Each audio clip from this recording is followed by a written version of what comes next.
Rajkot crime બ્રાન્ચે ગેરકાયદેસર હથિયારો સાથે બે શખ્સોની ધરપકડ કરી। આરોપી રહીમ ઉર્ફે જામનગરી સિદ્દીકભાઈ સાંત પાસેથી બે હથિયાર અને 6 જીવતા કારતૂસ મળી આવ્યા। આરોપી વસીમ ઉર્ફે શાહબાજ હબીબભાઈ કુરેશી પાસેથી એક દેશી પિસ્તોલ અને 2 જીવતા કારતૂસ ઝડપાયા। બંને આરોપીઓ સામે અગાઉ પણ આર્મ્સ એક્ટ અને મારામારી સહિતના ગુનાઓ નોંધાયેલા પોલીસે કુલ 3 હથિયાર, 8 જીવતા કારતૂસ અને મોબાઈલ ફોન સહિત 71,400નો મુદ્દામાલ જપ્ત કર્યો। બંને સામે આર્મ્સ એક્ટ હેઠળ ગુનો નોંધી વધુ તપાસ શરૂ કરી। अहवाल संजय पोपट।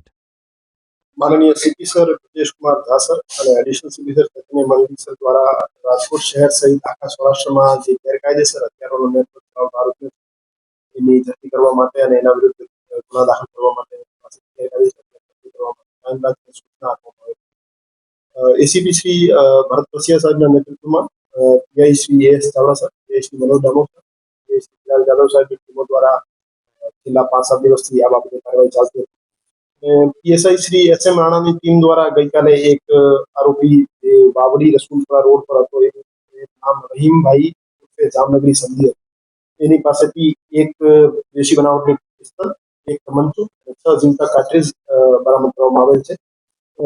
એની ગુનાહિત ઇતિહાસની વાત કરીએ તો એના વિરુદ્ધ મારામારીના 4 ગુના દાખલ થયેલા છે અને અગાઉ એક આર્મ્સ એક્ટનો ગુનો પણ દાખલ થયેલો છે અને એક વખત પાસામાં થયા।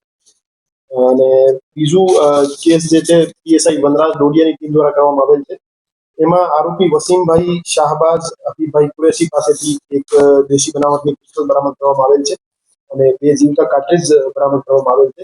એ રીતે રાજકોટ શહેર ક્રાઇમ બ્રાન્ચ દ્વારા 2 કેસમાં 2 આરોપીઓ પાસેથી દેશી બનાવટની 2 પિસ્તલ, એક દેશી બનાવટનો તમંચો અને 8 જીવતા કાર્ટ્રિજ કબજે કરવામાં આવેલ છે। અને આગામી સમયમાં પણ જે ગેરકાયદેસર હથિયારો બાબતે જે અમારી ડ્રાઈવ છે તે દિવસે